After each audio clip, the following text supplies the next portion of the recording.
Psychological പ്രിൻസിപ്പിൾസും അതിൻ്റെ കൂടെ തന്നെ ന്യൂറോ ബയോളജിക്കൽ ഈ വേദനകളുടെ രീതിയും മനസ്സിലാക്കുക വഴി വളരെ നല്ല രീതിയിൽ വേദന, ക്രോണിക് പെയിൻ, കണ്ടിന്യൂസ് ആയിട്ടുള്ള കുറേ കാലം നിലനിൽക്കുന്ന വേദനകളെ നല്ല രീതിയിൽ മരുന്നുകളുടെ ഉപയോഗം പരമാവധി കുറച്ചുകൊണ്ട് തന്നെ മാനേജ് ചെയ്യാൻ കഴിയും എന്നുള്ളതാണ്. എല്ലാവർക്കും എൻ്റെ നമസ്കാരം. ഇന്ന് ഒരു ലേറ്റസ്റ്റ് ആയ റിസർച്ച് റിപ്പോർട്ടിനെ കുറിച്ചാണ് നമ്മൾ സംസാരിക്കുന്നത്. റിപ്പോർട്ട്സിനെ കുറിച്ച് ഇപ്പോൾ ഇംഗ്ലീഷിലുള്ള വേർഷൻസ് ഇടത് ഭാഗത്തുണ്ട്, നിങ്ങൾക്കത് വായിക്കാം. ഓപ്പർച്യൂണിറ്റീസ്, അതായത് നമുക്ക് ധാരാളം വേദനകൾ വരാറുണ്ട്. ആ വേദനകൾ, അത് ശാരീരികമായിട്ടുള്ള വേദനകൾ, തലവേദന പോലെയുള്ളവ, നടുവേദന പോലെയുള്ളവ, ഈവൻ സ്ട്രെസ് റിലേറ്റഡ് ആയിട്ടുള്ള മറ്റ് വേദനകൾ, ഈ പറഞ്ഞ പോലെ ജോയിൻറ്റ് പെയിൻ, അങ്ങനെ ഒരുപാട് വേദനകൾ, അതേപോലെ ക്യാൻസറിൻ്റെ വേദനകൾ ഉണ്ടാവാം, മറ്റ് വേദനകൾ, അതെല്ലാം സൈക്കോളജിക്കൽ പ്രിൻസിപ്പിൾസും ന്യൂറോ ബയോളജിക്കൽ പ്രിൻസിപ്പിൾസും ഉപയോഗിച്ച്, ഇതുവരെ ന്യൂറോ ബയോളജിക്കലായിട്ടുള്ള മരുന്നുകൾ ഉപയോഗിച്ചിട്ടാണ് പൊതുവെ അവയെ ട്രീറ്റ് ചെയ്തിരുന്നത് എന്ന് നമുക്കറിയാം. പക്ഷേ അതിൽ സൈക്കോളജിക്കൽ പ്രിൻസിപ്പിൾസും വളരെ നന്നായി വർക്ക് ചെയ്യും എന്നുള്ളത് ഈ റിസർച്ച് റിപ്പോർട്ടിൽ വളരെ കൃത്യമായി പറയപ്പെട്ടിരിക്കുന്നു.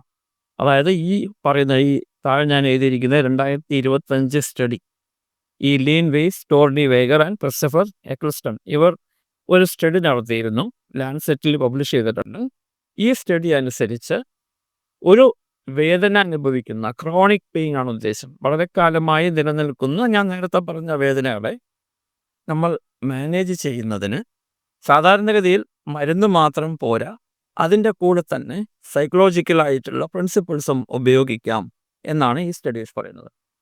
അങ്ങനെയുള്ള സാധാരണഗതിയിൽ ഉപയോഗിക്കാവുന്ന സൈക്കോളജിക്കൽ ഉപകരണങ്ങളാണ്, ടൂൾസാണ് കോഗ്നിറ്റീവ് അപ്രൈസൽ. അതായത് ഇത് എന്താണ്, വേദന എങ്ങനെ ഉണ്ടാവുന്നു, വേദന അവരുടെ എമോഷൻസിനെ എങ്ങനെ ബാധിക്കാം, വേദന അവരുടെ ബിഹേവിയർ, പെരുമാറ്റത്തെ എങ്ങനെ ബാധിക്കാം, കാറ്റസ്ട്രോഫിക് ആയിട്ടുള്ള വളരെ മോശമായിട്ടുള്ള ചിന്തകളെ എങ്ങനെ വേദന കാർന്നെടുക്കുന്നു, അല്ലെങ്കിൽ നേരെ തിരിച്ച് അങ്ങനെയുള്ള ചിന്തകൾ കൊണ്ട് വേദന എങ്ങനെ കൂടുന്നു, അങ്ങനെയുള്ള വിഷയങ്ങളെല്ലാം കോഗ്നിറ്റീവ് അപ്രൈസൽ എന്നുള്ള ടൂൾ ഉപയോഗിച്ച് നമുക്ക് മനസ്സിലാക്കാം. രണ്ടാമത് ഇമോഷണൽ റെഗുലേഷൻ. നമുക്ക് വേദനകൾ വരുമ്പോൾ ഒരുപക്ഷെ നമ്മൾ ആൻഷ്യസ് ആവുന്നു, ഡിപ്രസ്ഡ് ആവുന്നു. കണ്ടിന്യൂസ് ആയിട്ട് വേദന വരുമ്പോൾ ആങ്സൈറ്റി, ഡിപ്രഷൻ പോലെയുള്ള ഉണ്ടാവുന്നു. ഈ ആങ്സൈറ്റി, ഡിപ്രഷൻ എന്നുണ്ടാവുമ്പോൾ സ്വാഭാവികമായും വേദന കൂടുകയാണ് ചെയ്യുക. അതുകൊണ്ട് ഈ പറയുന്ന ഇമോഷൻസിനെ റെഗുലേറ്റ് ചെയ്യുക വഴി, ആങ്സൈറ്റി മാനേജ് ചെയ്യുന്ന വഴി, വിഷമങ്ങളെ, ടെൻഷൻസിനെ, അതേപോലെ സങ്കടങ്ങളെ, ഞാനിങ്ങനെ ആയിപ്പോയല്ലോ എന്നുള്ള വിഷമങ്ങളെല്ലാം മാനേജ് ചെയ്യുക വഴി വളരെ നല്ല രീതിയിൽ വേദനയെ നമുക്ക് കുറച്ച് കൊണ്ടുവരാൻ കഴിയും. മൂന്നാമത് ബിഹേവിയറൽ ആക്ടിവേഷൻ. നമ്മൾ പലപ്പോഴും ചെയ്തിരുന്ന പല കാര്യങ്ങളും ഇപ്പോൾ ചെയ്യാൻ കഴിയാതാവുന്നു എന്ന് വരാം. അങ്ങനെയുള്ള വിഷയങ്ങൾ നമ്മൾ പതിയെ നല്ല രീതിയിൽ ചെയ്ത് മുന്നോട്ട് വന്ന്, ശാരീരിക വ്യായാമങ്ങൾ പോലെ, അതേപോലെ മറ്റ് ആക്ടിവിറ്റീസ്, ഹോബികളാവാം, ഇതെല്ലാം പതിയെ ഉപയോഗിച്ച് നമ്മുടെ ജീവിതത്തിലേക്ക് പ്രായോഗികമാക്കിയാൽ വേദനകളെ വളരെ നല്ല രീതിയിൽ മാനേജ് ചെയ്യുവാൻ സാധിക്കും. അപ്പോൾ ഈ പറയുന്ന പ്രിൻസിപ്പിൾസ് എല്ലാം സാധാരണഗതിയിൽ കോഗ്നിറ്റീവ് ബിഹേവിയറൽ തെറാപ്പിയുടെ അടിസ്ഥാനത്തിലാണ് ചിട്ടപ്പെടുത്തിയെടുത്തിരിക്കുന്നത്. ഇനി അതേപോലെ തന്നെ മറ്റൊന്നാണ് ന്യൂറോ ബയോളജിക്കൽ. അപ്പോൾ ഇതിൽ നമുക്ക് എല്ലാവർക്കും അറിയാം, ന്യൂറോളജിയാണ് നമ്മൾ ഈ വേദന എന്ന് പറയുമ്പോൾ തന്നെ ന്യൂറോളജിക്കലായിട്ടുള്ള ഫാർമക്കോളജിക്കൽ തെറാപ്പിയൊക്കെയാണ് പൊതുവെ കൊടുക്കുക. അപ്പോൾ അതിൻ്റെ പ്രിൻസിപ്പിൾസ് എന്തൊക്കെയാണ്? Central sensitisation. ഇപ്പോൾ വീണ്ടും വേദന വരുമ്പോൾ എമോഷൻ സെൻസിറ്റിവിറ്റി, അവരുടെ സെൻട്രൽ നെർവസ് സിസ്റ്റത്തിൻ്റെ ഒരു സെൻസിറ്റിവിറ്റി വർദ്ധിക്കുകയും ആ സെൻസിറ്റിവിറ്റി കാരണം കൂടുതൽ വേദന അനുഭവിക്കുകയും ചെയ്യുന്നു എന്നുള്ള പ്രിൻസിപ്പിൾ. അപ്പോൾ അത് കുറയ്ക്കാൻ നമുക്ക് കഴിയണം. രണ്ടാമത് ന്യൂറോപ്ലാസ്റ്റിസിറ്റി. നമ്മുടെ ബ്രെയിൻ എന്ന് പറയുന്നത് എപ്പോഴും അഡാപ്റ്റീവാണ്, സാഹചര്യങ്ങൾക്കനുസരിച്ച് മാറിക്കൊണ്ടിരിക്കുന്ന, സ്വയം റീഓർഗനൈസ് ചെയ്യുന്ന ഒരു അവയവമാണ് ബ്രെയിൻ. അതും നമുക്ക് ഉപയോഗിക്കാൻ കഴിയും. അതേപോലെ ബ്രെയിനും പെയിനും തമ്മിലുള്ള മോഡുലേഷൻ, ഈ പ്രീ ഫ്രണ്ടൽ കോർട്ടെക്സും ആൻറ്റീരിയർ സിംഗുലേറ്റ് കോർട്ടെക്സ്, ഇവ രണ്ടുമാണ് സാധാരണഗതിയിൽ പെയിൻ തിരിച്ചറിയുവാൻ, പെർസെപ്ഷൻ, അതേപോലെ മോഡുലേഷൻ, അതിൻ്റെ ഏറ്റക്കുറവുകൾ ഉണ്ടാക്കിയെടുക്കുവാനും ഇവയാണ് സാധാരണഗതിയിൽ നമ്മളെ സഹായിക്കാറ്. ഇവ നമ്മൾ ഭംഗിയായിട്ട് നല്ല രീതിയിൽ ടാർഗറ്റ് ചെയ്യാൻ കഴിഞ്ഞാൽ വേദനകൾ നമുക്ക് മോഡിഫൈ ചെയ്യാൻ കഴിയും, മോഡുലേറ്റ് ചെയ്യാൻ കഴിയും. ഇത് വളരെ പ്രധാനമായും മനസ്സിലാക്കേണ്ട വിഷയങ്ങളാണ്. ഇനി നമ്മൾ സെൽഫ് മാനേജ്മെൻറ്റിനെ കുറിച്ച് പറയുമ്പോൾ അതിന് സാധാരണഗതിയിൽ എന്തൊക്കെയാണ് നമ്മൾ ഈ തെറാപ്പിയിൽ ഉപയോഗിക്കുന്നത്, വേദനകളെ, ക്രോണിക് ആയിട്ടുള്ള വേദനകളെ സെൽഫ് മാനേജ് ചെയ്യുമ്പോൾ എന്തൊക്കെയാണ് നമ്മൾ ഉപയോഗിക്കുന്നത് പൊതുവെ അവർ നടത്തിയ പഠനത്തിൽ കണ്ടെത്തിയത് മൈൻഡ്ഫുൾനെസ് ബേസ്ഡ് ഇൻ്റർവെൻഷൻസ്. മൈൻഡ്ഫുൾനെസ് എന്ന് പറഞ്ഞാൽ ചെയ്യുന്ന പ്രവൃത്തി എന്തായാലും അതിൽ മാനസികമായി പൂർണ്ണമായി അതിൽ എൻഗേജ് ആയിരിക്കുക എന്നുള്ളതാണ്. അങ്ങനെ വരുമ്പോൾ സ്വാഭാവികമായും നമ്മളുടെ വേദനയെ സംവേദനം വളരെയധികം കുറയുന്നു. രണ്ടാമത് ബയോ ഫീഡ്ബാക്കും ന്യൂറോ ഫീഡ്ബാക്കും.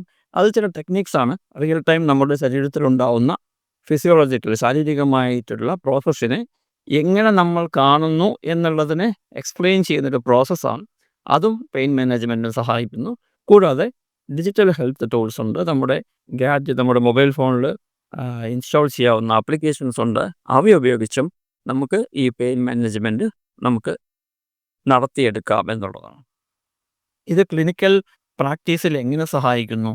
നമ്മൾ സാധാരണഗതിയിൽ ഞാൻ നേരത്തെ പറഞ്ഞ പോലെ വേദന സംഹാരികളും മറ്റ് പെയിൻ മാനേജ്മെൻ്റ് ആയിട്ടുള്ള മരുന്നുകളും കൊടുത്തിട്ടാണ് ചെയ്തിരുന്നത് എന്നുള്ളത്.